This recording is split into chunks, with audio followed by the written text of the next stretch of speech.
भारतीय धरोहर संस्कृति ने यह हमें दिया है साहब, यह संस्कार दिए हैं। हमारी हिंदू संस्कृति पूरे विश्व में अग्रणीय इसीलिए है कि हमारी जो संस्कृति है वो इस विश्व की धरोहर है, विश्व की धरोहर।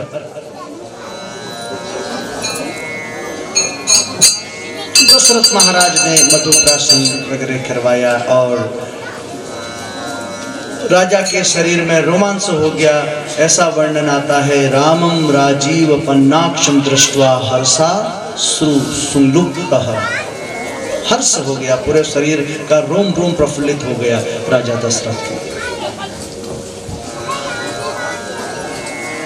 और धीरे धीरे समय व्यतीत हुआ तो वर्णन आता है कि कई सुता सुमित्रा दो सुंदर सुत जनमत तैव ओ वह सुख संपत्ति समय समाजा कही न सकई सारद अहि राजा अवधपुरी सो अहि ही भांति प्रभु ही मिलन आई जनुराती। और समय पाकर के कैकई सुता सुमित्रा दो, कैकई सुता सुमित्रा दो अर्थात समय पाकर के कैकई ने भी एक पुत्र को जन्म दिया और सुमित्रा के दो, सुमित्रा दो सुंदर सुत जनमत भय ओ। सुमित्रा के दो। अब तो दशरथ के खुशी का ठिकाना ही नहीं, खुशी का ठिकाना नहीं। देखो तपस्या का प्रभाव है। दशरथ कौशल्या पूर्व जन्म में मनु और शत्रुपा थे। इन्होंने नैमिषारण्य तीर्थ में तपस्या की। भगवान प्रकट हुए, कहा प्रभु हम आपको पुत्र के रूप में चाहते हैं। भगवान ने तथास्तु कह दी, जिस कारण एक वरदान मांगा और तपस्या के फलस्वरूप एक के साथ 4 वरदान मिल गए। तीर्थ क्षेत्र में हम कोई भी जब तक मनन चिंतन करें तो उसका कई गुना फल प्राप्त होता है। ध्यान देना, जो माला जो जप हम अपने घर के मंदिर में बैठ के करते हैं उसका फल तो है ही है, और वही यदि हम तीर्थ क्षेत्र में करें तो उसका जो फल है वो कई गुना बढ़ जाता है, कई गुना। लेकिन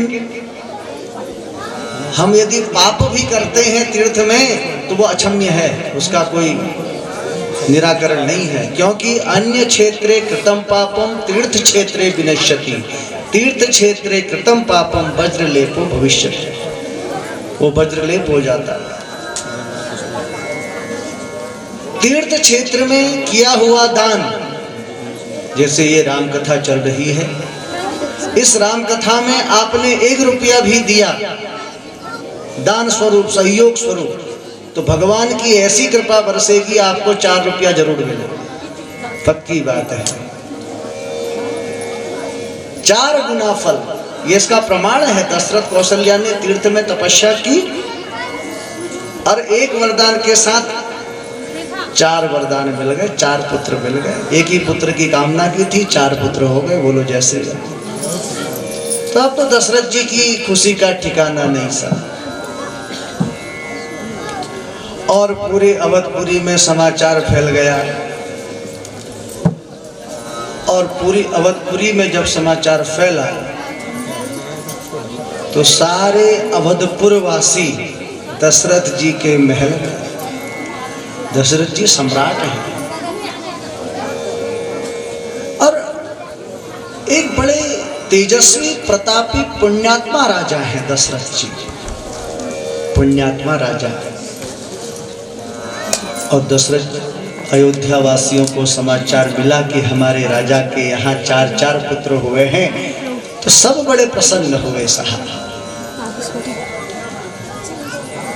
और ऐसा वर्णन आता है कि जब कौशल्या का पुत्र हुआ, वो भगवान नारायण कौशल्या के गर्भ में प्रकट हुए, तो उस समय उस आभा मंडल को देखते हुए सूर्य ने भी अपनी गति को रोक दिया, ऐसा वर्णन आता है।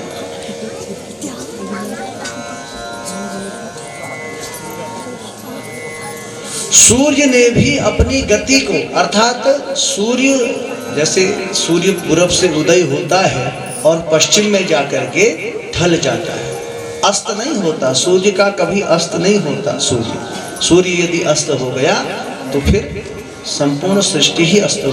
सूर्य ढल जाता है, अस्तांचल की ओर चले जाता है।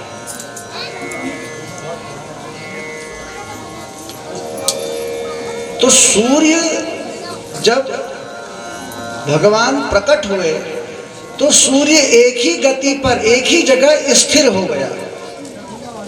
और आता है वर्णन, कौतुक देखी पतंग भुलाया, कौतुक देखी पतंग एक मास ते जात न जाना, एक मास ते जात न जाना। मास दिवस कर दिवस भा मर मन जाने को, रत समेत रवि भाग्यो निशा कवन विधि हो।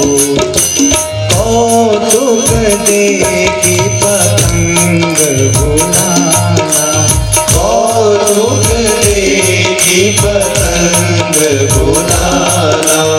एक मास ते जात न जाना, एक मास ते जात न जाना। अर्थात मास दिवस कर दिवस भा मरम न जाने कोई, रथ समेत रवि था क्यों। रथ समेत, सूर्य के रथ कितने होते हैं सूर्य के रथ में घोड़े? 7। सूर्य अपने रथ समेत वहीं पर स्थिर, सा था क्यों निशा कवन विधि हुई। अपने रथ के साथ एक ही स्थान पर स्थिर हो गए। और वर्णन आता है, एक मास तेई जात न जाना, 1 महीने तक स्थिर। इसका भी कारण है, जिसकी कृपा से सूर्य चंद्रमा अपना प्रकाश देते हैं और वही परब्रह्म आज मनुज रूप में अवतार लिया है, तो सूर्य का स्थिर रहना स्वाभाविक है। या यूं कहें कि भगवान प्रकट हुए हैं और उस प्राकट्योत्सव में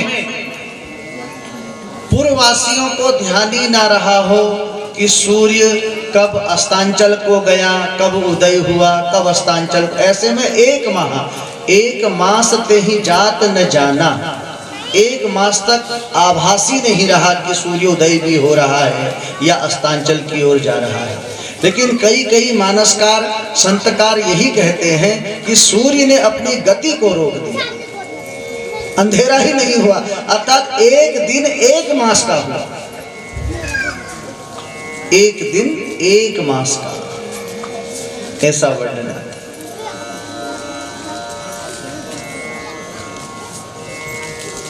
और दशरथ जी की खुशी का ठिकाना नहीं। सारे पूर्ववासी को समाचार मिला और पहुंचे अवध मंडल में, अवधपुर में, दशरथ जी के महल। और आता है वर्णन, चलो देखी आए अवध घर लाला हुआ, चलो देखी आए। अच्छा, एक बात ऐसा है, ध्यान यह रखना कि आप भी मानसिक भाव से अयोध्यापुरी जा रहे हो, हम भी मानसिक भाव से अयोध्यापुरी जा रहे हैं और दशरथ जी के महल में अपने मानसिक भाव से भगवान का दर्शन कर रहे हैं। जैसे आज अवधपुर वासी जहाँ जहाँ सूचना पहुँची वहाँ वाले पूर्ववासी ये सब अवधपुरी की ओर जा रहे हैं। मन में एक ही भाव है, क्या? चलो देखी आवे अवध घर लाला हुआ, चलो देखी आवे अवध घर लाला हुआ, चलो देखी आए अवध घर लाला हुआ, चलो देखी आवे अवध घर लाला हुआ, रघुवंश के कुल का उजाला हुआ, रघुवंश के कुल का उजाला हुआ, चलो देखी आए अवध घर लाला हुआ, चलो देख आए अवध घर लाला हुआ, रघुवंश के कुल का उजाला हुआ, रघुवंश के कुल का उजाला हुआ, अवध घर आनंद भयो जय कौशल्या लाल की, अवध घर आनंद भयो जय कौशल्या लाल की, अवध घर आनंद भयो जय कौशल्या लाल की, अवध घर आनंद भयो जय कौशल्या लाल की, कौशल्या निराला जयो जय हो रघुलाल की, कौशल्या निराला भयो जय हो रघुलाल की, कौशल्या निराला जयो जय हो राजा राम की, कौशल्या निराला भयो जय हो रघुलाल की, कौशल्या निराला जयो जय हो राजा राम की, कौशल्या निराला भयो जय हो राजा राम की। और इतना ही नहीं, यक्ष किन्नर गंधर्व आकाश से पुष्प वर्षा कर रहे हैं और बड़ा सुंदर अवध में आनंदोत्सव मनाया गया। और संत महात्मा कहते हैं, प्रगटे हैं चारों भैया अवध में बांधे बजिया, प्रगटे हैं चारों भैया अवध में बांधे बजिया, प्रगटे हैं चारों भैया अवध में बांधे बजिया, प्रगटे हैं चारों भैया अवध में बांधे बजिया, बांधे बधैया, बांधे बधैया, बांधे बजिया, बांधे बजिया, लगते हैं लगते हैं लगते हैं चारों भैया बांधे बधैया, प्रगटे हैं चारों भैया अवध में बांधे बजिया।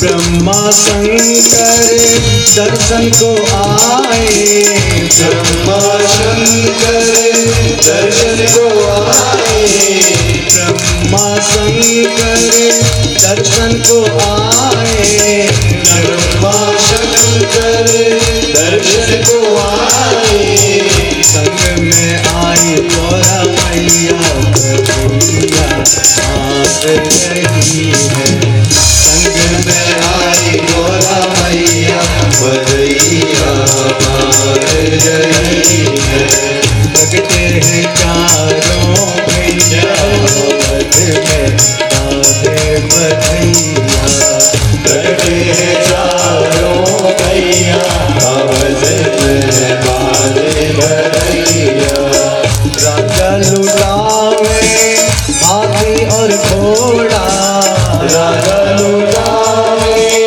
हाथी और घोड़ा, राजा लुटावे हाथी और घोड़ा, राजा लुटावे हाथी और घोड़ा, लाल करे लाखों भैया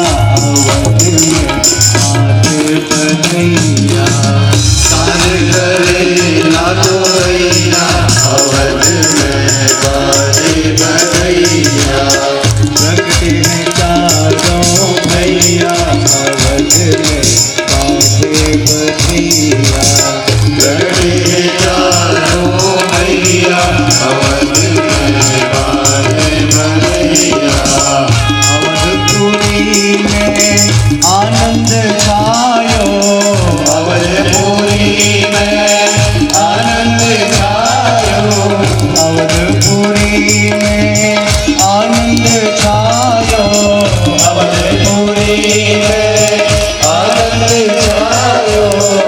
आज आए रघुरैया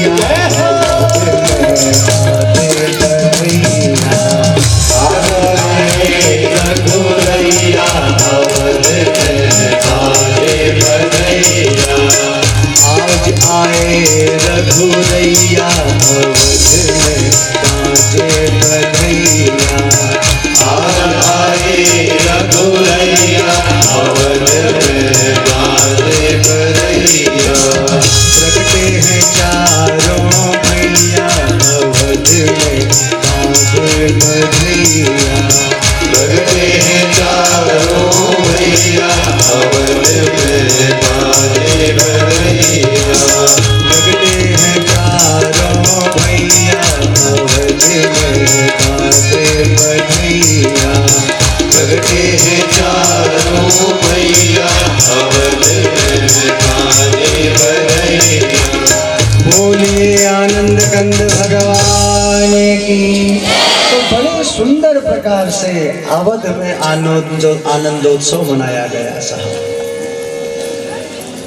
और उस आनंदोत्सव को मनाते हुए 1 महीना व्यतीत हो गया। ऐसा वर्णन आता है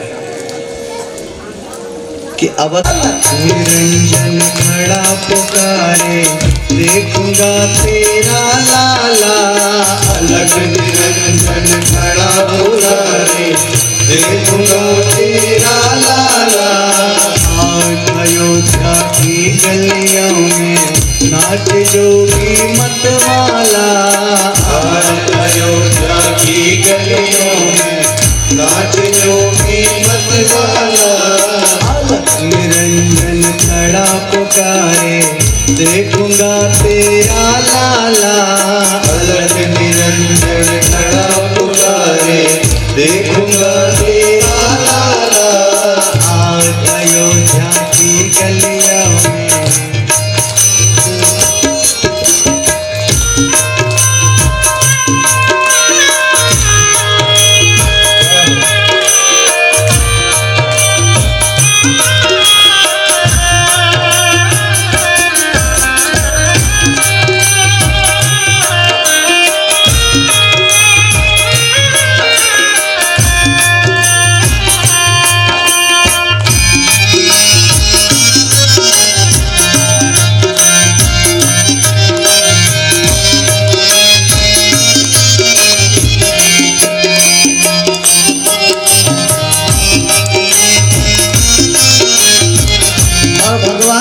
कैसे जा रहे हैं। शैली श्रृंगी लिए हाथ में और डमरू त्रिशूल लिए। शैली श्रृंगी लिए हाथ में और डमरू त्रिशूल लिए। शैली श्रृंगी लिए हाथ में और डमरू त्रिशूल लिए। शैली श्रृंगी लिए हाथ में और डमरू त्रिशूल लिए। क्षमा छम नाचे जोगी तरस मन में चाह लिए। क्षमा छम नाचे जोगी तरस मन में आस लिए। पाँव में बांधे हैं घुंघरू और कर में जपते हैं माला। पाँव में बांधे हैं घुंघरू और कर में जपते हैं माला। आज अयोध्या की गलियों में नाच जोगी मतवाला। आज अयोध्या की गलियों नाचे जोगी मतवाला। आज अयोध्या की गलियों में नाच जोगी मतवाला।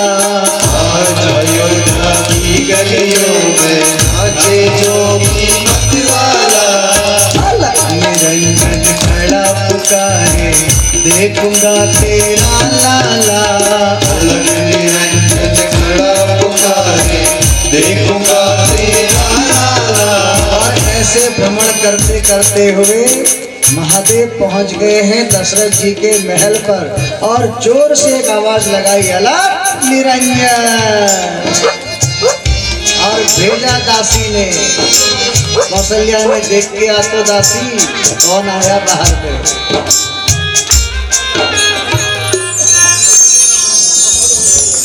क्योंकि अवधपुरी में दशरथ जी के महल में एक यह सूचना थी कि बगैर जान पहचान वाले व्यक्ति को भीतर नहीं आने दिया जाएगा। अब वो बाबा जी हैं, साथ में भुसुंडी महाराज हैं, अब वो कैसे अंदर जाएं? तो बहुत बार प्रयास किया कि भाई हमें दर्शन करना है, बल्कि महादेव ने ये तक कह दिया कि हम कैलाशवासी हैं, लेकिन नहीं। ऐसा वर्णन आता है कि महादेव और भुसुंडी महाराज बैठ गए, सरयू के किनारे पर बैठ गए और वहीं पर अपना आसन जमा दिया सरयू के किनारे पर, और वहीं से मानसिक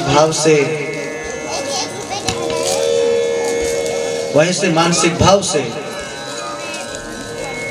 निवेदन कर रहे हैं। पहले के समय में जो मन की गति थी ना साहब, वह भी बड़ी तीव्र थी। पहले के समय में जो मन की गति थी वो बड़ी तीव्र थी। मन की बातों को जान लेना। दूर कोई बैठा है, उसके मन की बात दूसरा व्यक्ति जो 1 किलोमीटर दूर बैठा है वो जान लेता है। तो भगवान तो अंतर्यामी हैं, वो तो सब कुछ जानते हैं। तो अपने मानसिक भाव से शिव ने राघवेंद्र सरकार से प्रार्थना की कि प्रभु क्यों नहीं दर्शन मुझे दे रहे, क्या मेरे से अपराध हो गया, और मैं आपके महल से इतनी दूर सरयू के किनारे पर आसन जमाए बैठा, दर्शन तो दीजिए।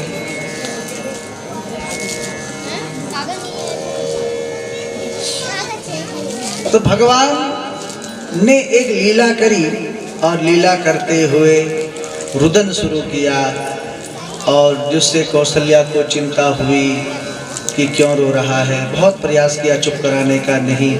दासी को भेजा, देख तो कोई आसपास में कोई है वैद्य, उसको बुला दे, कहीं मेरे लाला को कोई तकलीफ तो नहीं, मेरे बालक को कोई तकलीफ तो नहीं। दासी भ्रमण कर रही है, सरयू पर पहुंची, वहां 2 महात्मा मिले। बोले एक का भुसुंडी जी महाराज और एक भोलेनाथ। बोले महाराज आप कहाँ से? बोले हम भी दूर से भटकते भटकते आए हैं, लाला का दर्शन चाह रहे थे, हमें मिला नहीं, इसलिए यही आसन जमाए बैठे। दासी ने कहा आप कहीं वैद्य जी तो नहीं? बोले वो बालक बहुत रो रहा है, रुदन कर रहा है। तो मैया कहने लगी कि कोई आस पड़ोस में वैद्य हो, उसको बुला के लाओ, क्या पता लाला को नजर लग गई हो, बालक को नजर लग गई हो। तो महादेव कहने लगे ये तो बहुत अच्छा अवसर है दर्शन करने का। तुरंत महादेव ने कह दिया हाँ हाँ हम तो वैद्य जी हैं, हम ही तो हैं वैद्य। तो अब दासी महादेव को लेकर के गई, और महादेव को लेकर के जब पहुंची,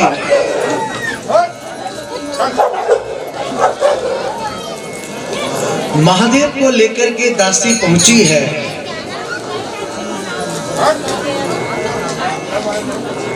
कौशल्या के भवन में। और कौशल्या के भवन में जब भगवान भोलेनाथ ने भगवान का दर्शन किया, उस बाल रूप का दर्शन किया, भगवान ने रोना चुप कर दिया, रोना बंद कर दिया, क्योंकि एक दूसरे का दर्शन हो रहा है प्रत्यक्ष रूप से, एक दूसरे का दर्शन। भगवान बाल रूप से कौशल्या माई के गोद में है और महादेव सामने खड़े हैं। तो भगवान ने कहा मैया ये बालक को मेरी गोद में दो, और कौशल्या मैया ने महादेव की गोद में राघवेंद्र सरकार को दे दिया। भगवान महादेव के नेत्र सजल हो गए। प्रभु मैं निरंतर जिसका ध्यान करता हूँ, हृदय में जिसको मैं रमता हूँ, जिसके मेरे हृदय में जिसका निरंतर उच्चारण होता है, 8 याम उच्चारण होता है, आज वह परमपिता जगदीश्वर मेरी गोद में है, मेरी गोद में है। नेत्र सजल हो गए और भगवान मुस्कुरा रहे हैं। भगवान महादेव को देख करके मुस्कुरा रहे हैं। और यहाँ पर बड़ी सुंदर एक बात घटित हुई। महादेव ने तो प्रणाम किया ही किया राघवेंद्र सरकार को।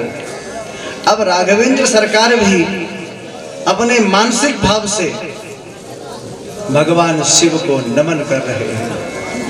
क्यों? क्योंकि दोनों एक दूसरे के आराध्य है साहब। बार बार हम कहते हैं शिवस्य हृदयम विष्णु और विष्णु हृदयम शिव। तो राम जी भी अपने मानसिक भाव से बाल रूप में हैं, लेकिन स्मरण है, और अपने उस बाल रूप से मानसिक रूप से भगवान भोलेनाथ जी की स्तुति कर रहे हैं। जो रामचरितमानस के उत्तरकांड में तुलसीदास जी ने राम जी के द्वारा महादेव की स्तुति गाई है, उस स्तुति का पाठ करते हैं। हमारे साथ में थोड़ा करें, बड़े सुंदर भाव से। नमामि समीसान निर्वाण रूपम विभुं व्यापकं ब्रह्मवेद स्वरूपं निर्गुणं निर्विकल्पं निरीहं चिदाकाशवासं भजेऽहं निराकार मोङ्कार मूलं तुरीयं गिराज्ञान ज्योतितमीशं गिरीशं करालं महाकालपालं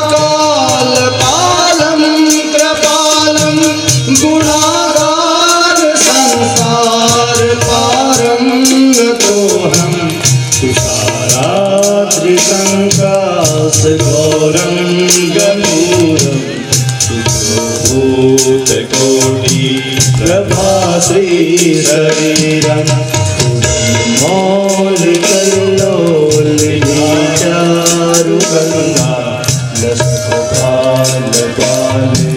दुकण्ठे भुजङ्गा चलत् कुण्डलं हो सुनेत्रं विशालं प्रसन्नाननं नीलकण्ठं दयालं मृगाधीशचरमाम्बरं मुण्डमालं प्रियं शङ्करं सर्वनाथं भजामि सत्यं प्रशस्तं प्रगल्भं परेशम् अखण्डम् अजं भानुकोटिप्रकाशं त्रयः शूलनिर्मूलनं शूलपाणि भजेऽहं भवानि पतिमावगम्यं कलातीतकल्याणकल्पान्तकारी सदा सच्चिदानन्ददाता पुरारी चिदानन्द संदोहमोहापहारी प्रसीद प्रसीद प्रभो मन्नदारी तुम्हारा कृपारविन्दं भजन्ति हलोके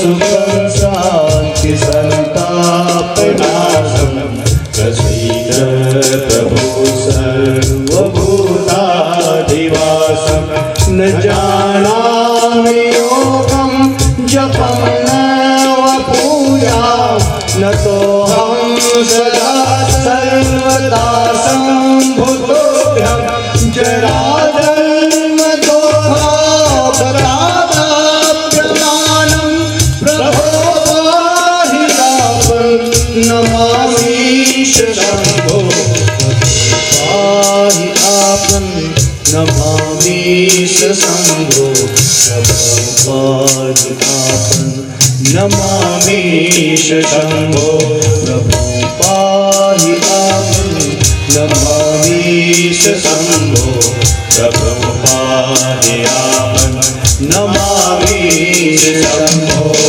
और अनेक प्रकार से भगवान ने रुद्राष्टक का पाठ किया राघवेंद्र सरकार ने। न जानामि जोगं जपम नैव पूजा, कि हे प्रभु मैं आपका जैसा योगी तो हूँ नहीं।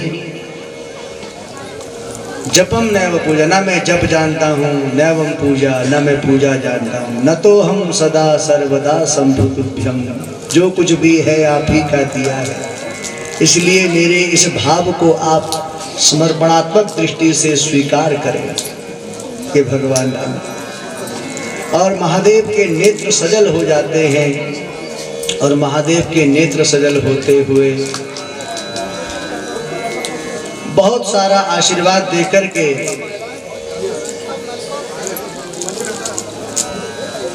कैलाश की ओर चले जाते हैं। दर्शन मिला, लेकिन यहाँ पर एक घटित घटना हुई।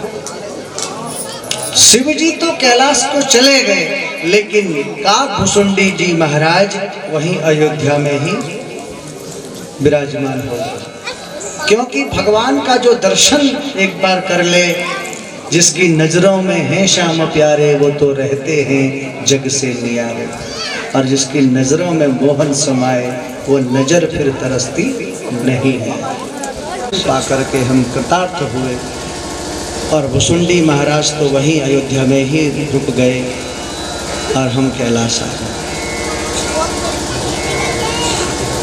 और राम शब्द का अर्थ ही जो है, रमन्ते योगिनो रस यस्मिन् स राम, जो योगियों के हृदय में रमते हैं। रमावती स राम, जो रमा देते हैं वो राम। और योगी जिनका निरंतर ध्यान करते हैं, शिव कौन है? शिव योगी हैं, योगेश्वर हैं। और निरंतर योगेश्वर जिनका ध्यान करते हैं वही राम है। योगिनो यस्मिन् रमन्ते, रमन्ते से ही, रम धातु से ही राम की उत्पत्ति हुई है। रमावती, रमन्ते, तो इसलिए शिव कहते हैं राम राम रामेति रमे रामे मनोरमे सहस्त्र नाम तत्तुल्यम राम नाम वरानने। राम का नाम कल्याणकारी है। और इतना ही नहीं कि भर जन्म भव बीजा नाम अर्जनम सुख संपदां तर जन्म यमदूताना राम रामेति गर्जनम। कि राम का नाम कल्याणकारी है और यह राम 2 अक्षर का शतकोटि 100 करोड़ मंत्रों से भी श्रेष्ठ माना गया है। शतकोटि मंत्राणाम श्रेष्ठम अपि, शतकोटि 100 करोड़ मंत्रों से भी अधिक श्रेष्ठ है। और जो श्री राम का नाम का जप करता है उसके सब पाप जल जाते हैं, उसके सारे पाप भस्म हो जाते हैं जो श्री राम के नाम का उच्चारण करता है। कि न रामादधिकं किंचिद पठनम जगति तले रामेति द्वय अक्षरो मंत्र मंत्रकोटि शताधिक तस्मात् त्वमपि देवेशि राम नाम सदा वद। राम नाम जपेद्यो वै मुच्यते सर्व किल्बिषः। सभी प्रकार के किल्बिष अर्थात कलमस, कलमस माने पाप, सभी प्रकार के पापों को नाश करने वाला है राम का नाम। इसलिए जो आनंद सिंधु के सागर हैं, वशिष्ठ जी आए, नामकरण हुआ और नामकरण में चारों भैयों के नाम लिखे हैं, नाम बताए हैं वशिष्ठ जी ने। और तुलसीदास जी के शब्दों में जो बात कही मानस में, जो आनंद सिंधु सुख राशि, जो आनंद सिंधु सुख राशि करते त्रैलोक सुख पासी। करते त्रैलोक सुख पासी। जो सुख धाम राम अस नामा, जो सुख धाम राम अस नामा अखिल लोकदायक विश्रामा। अखिल लोकदायक विश्रामा। जो आनंद सिंधु सुख राशि सी करते त्रिलोक सुख पासी। जो आनंद का सागर है और जिसका नाम लेने मात्र से सारे किलमिश ध्वस्त हो जाते हैं,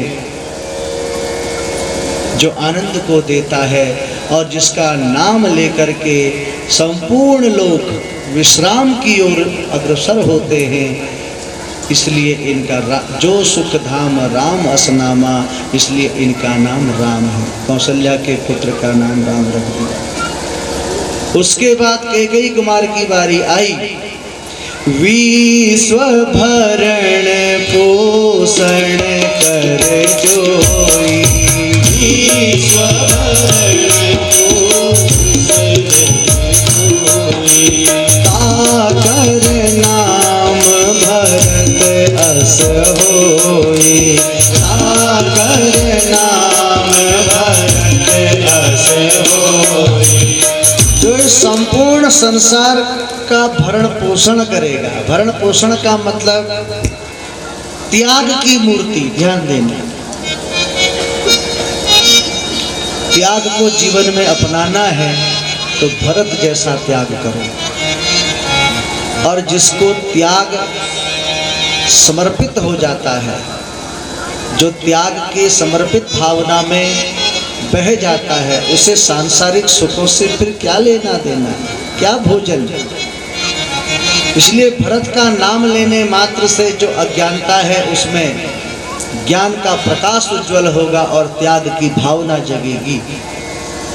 और इस संपूर्ण संसार के लिए जो कल्याणार्थ का मार्ग सिद्ध होगा, इस संपूर्ण संसार में जो एक त्याग मूर्ति के रूप में गिना जाएगा। विश्व भरण पोषण कर को जोई, ताकर नाम भरत अस होई। भरत रख दिया। उसके बाद तीसरे की बारी आई। सुमित्रा के 2 पुत्रों की बारी।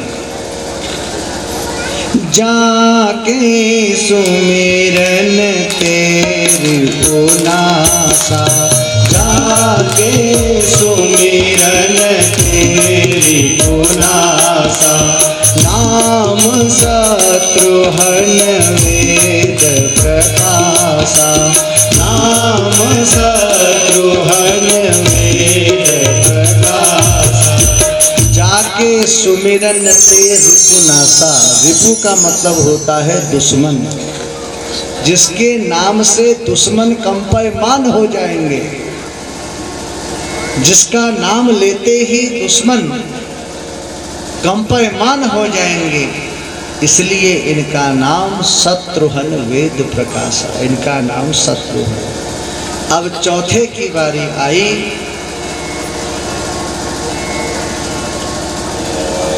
लक्ष्मण धाम राम प्रिय, सकल जगत आधार, गुरु वशिष्ठ तेहि राखी हों, लक्ष्मण नाम उदार। लक्षण धाम राम प्रिय, सकल जगत आधार, गुरु वशिष्ठ तेहि राखी हों, लक्ष्मण नाम उदार। जो लक्षणों के कारण इस जगत में प्रसिद्ध होगा और जिसमें पूर्ण रूप से राम भक्ति होगी, सेवा की भक्ति, जो सेवा का जो भाव है वो लक्ष्मण में है। लक्षणों के कारण जो इस संपूर्ण जगत में पूजा जाएगा, जाना जाएगा, गुरु वशिष्ठ तेहि राखी हों, लक्ष्मण नाम अपार। इसलिए उनका नाम लक्ष्मण, उनका नाम लक्ष्मण। तो ये 4 भाइयों के नाम, एक का नाम राम, भरत, शत्रुघ्न और लक्ष्मण। और बड़े सुंदर प्रकार से चारों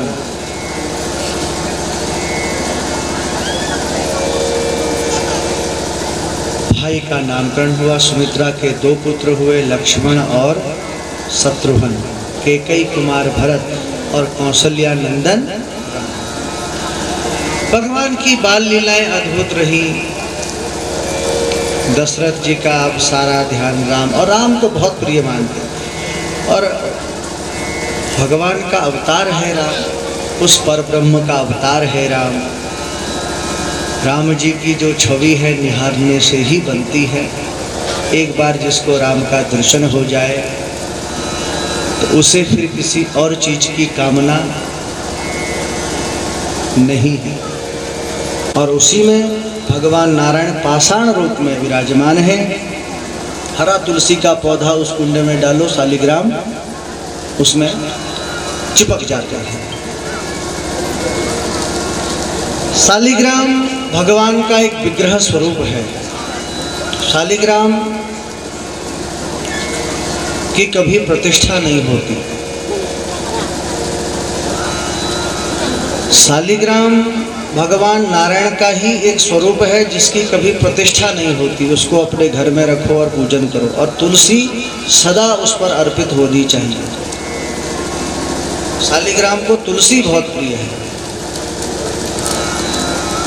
निर्णय सिंधु में वर्णन आता है कि स्त्रीणाम शूद्राणाम च जनीश्वरः स्पर्शेन नाधिकारोऽस्ति विष्णु वा शंकरस्य वा इति स्कांदा स्पर्श रहिता तो तयो भवश्यवे।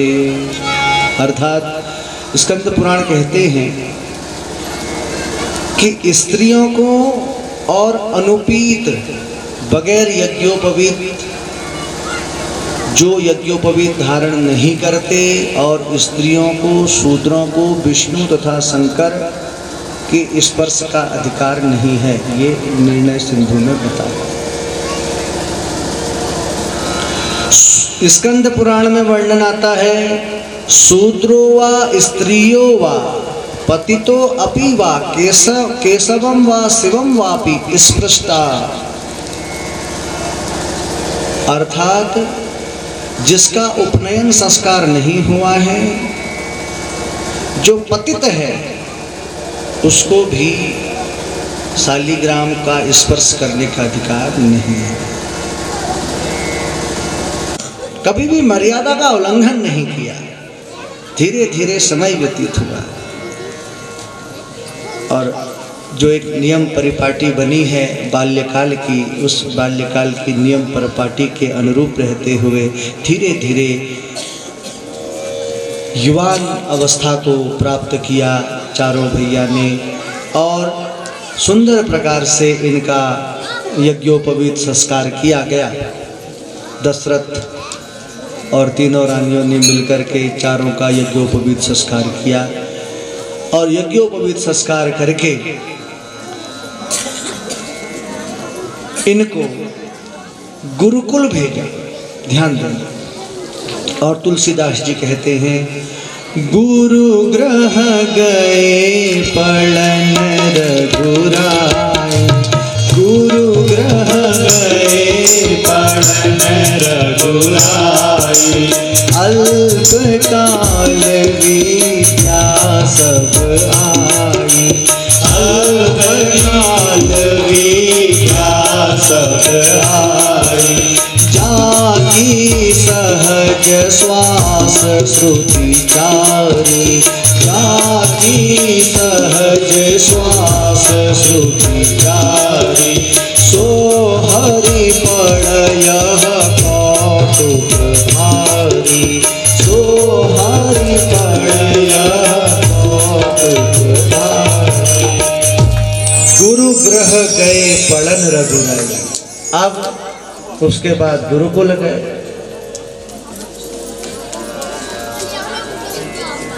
गुरुकुल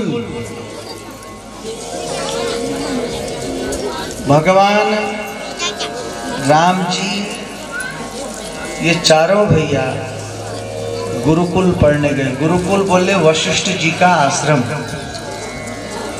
और वहां पर वशिष्ठ जी ने बड़ी सुंदर सुंदर प्रकार से इनको विद्या अध्ययन कराया।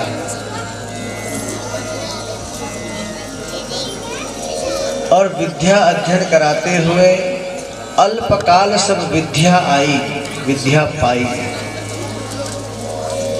और अपने अल्पकाल में ही इन्होंने समस्त विद्याओं का अर्जन कर लिया। राम जी ने। और विद्या अर्जित करने के बाद जो गुरुकुल में सिखाया जाता था, गुरुकुल की पद्धति भी बड़ी भिन्न है।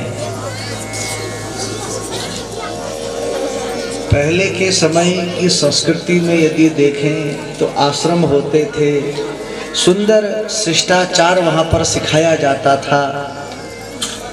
बालकों को एक परिधान में वहाँ पर बिठाया जाता था और गुरुजी बड़े सुंदर प्रकार से उनको वेद पाठ पढ़ाते थे।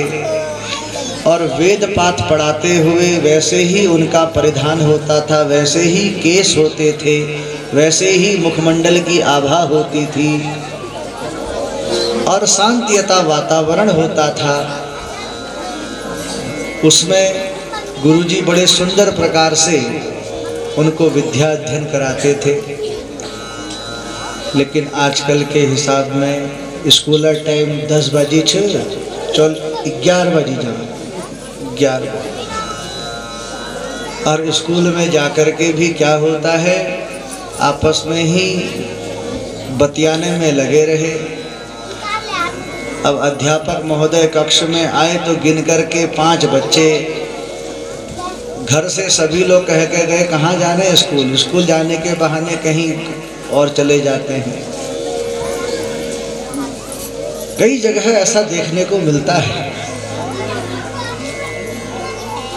देखो, हम विद्या अध्ययन करने विद्यालय जा रहे हैं तो हमें उस समय केवल और केवल विद्या ग्रहण करनी है। जो कार्य हमको जिस चीज के लिए दिया गया है उस समय केवल वही कार्य करना है। धीरे धीरे हम लोग अपनी संस्कृति से विमुख क्यों हो रहे हैं? कई जगह देखने को मिलता है, जिस समय भोजन परोसा जा रहा है उस समय भोजन ना करते हुए हम फोन में बात करते हैं। अब रोटियां ठंडी, सब्जी ठंडी और भोजन का स्वाद मिथ्या हो गया। जिस समय भोजन करना है उस समय केवल और केवल भोजन बस। और जिस समय भजन करना है उस समय केवल और केवल भजन। और जिस समय अध्ययन करना है तो उस समय केवल और केवल अध्ययन बस। जिस समय अध्ययन करना है तो उस समय केवल अध्ययन करिए। जिस समय भजन करना है उस समय भजन करिए। और जिस समय भोजन करना है तो उस समय केवल भोजन करिए। इसलिए शास्त्र कहता है कि अपना भजन सुधारो। और जिसने अपने जीवन में भजन सुधार लिया, भजन का मतलब होता है नियम। और जिसने अपने नियम सुधार लिए तो उसका जीवन आदर्श बना है साहब। और रामचरित्र से यही एक बात हमको सिखावन को मिलती है कि राम जी ने जो गुरुकुल में विद्या पाई, अल्पकाल सब विद्या पाई, ऐसा क्यों लिखा? वो तब लिखा कि जब हम एकाग्र चित्त भाव से उस चीज को श्रवण करें और अपने जीवन में उतारें तो निश्चित है हम अल्पकाल में ही सब कुछ सीख जाएंगे। और यदि हमारा भजन नहीं सुधरेगा, नियम नहीं सुधरेंगे, हमारा संयम नहीं सुधरेगा, हमारी बुद्धि नहीं सुधरेगी तो कितनी ही राम कथा हो जाए, कितनी ही कथा हो जाए, हमारे जीवन में वह राम भक्ति का संचार हो नहीं सकता। बोलो जय श्री राम। इसलिए निवेदन कि रामचरित्र का अनुकरण करते हुए अपने जीवन में उतारने का प्रयास करो। और अल्पकाल सब विद्या पाई, विद्या को ग्रहण करके चारों भाई वापस अपने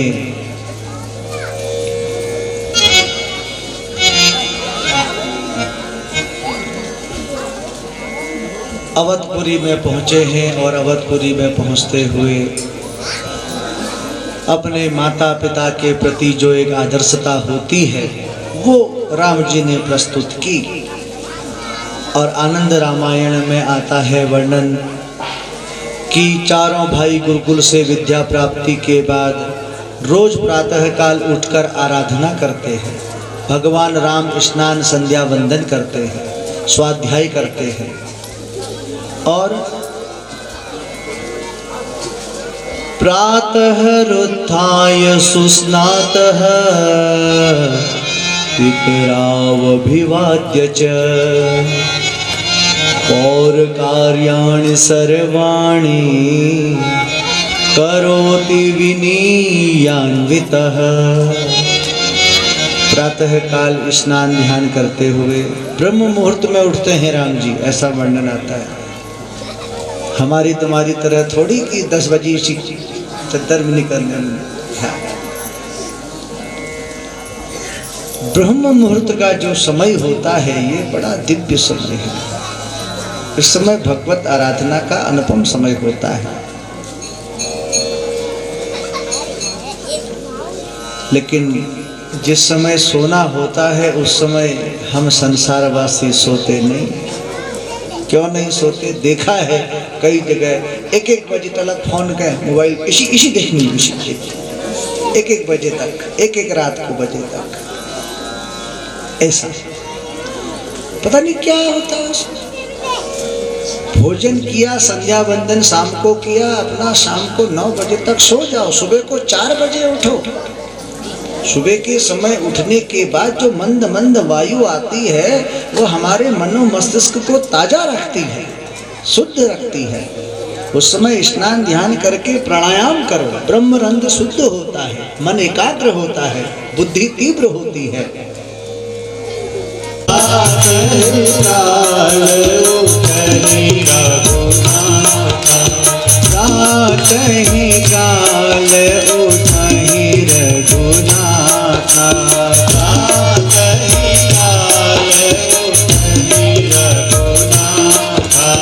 मातु पिता अरुणवा वही माता, मातु पिता गुरु नवा वही माता। प्रातः काले उठई रघुनाथा, मातु पिता गुरु नवा वही माता। प्रातः काल उठई रघुनाथा। हमारी संस्कृति कितनी अच्छी है, मानस में एक देन भी है। प्रातः काल उठ करके सबसे पहले अपने माता पिता और गुरु के चरणों में प्रणाम की परिपाटी बताई।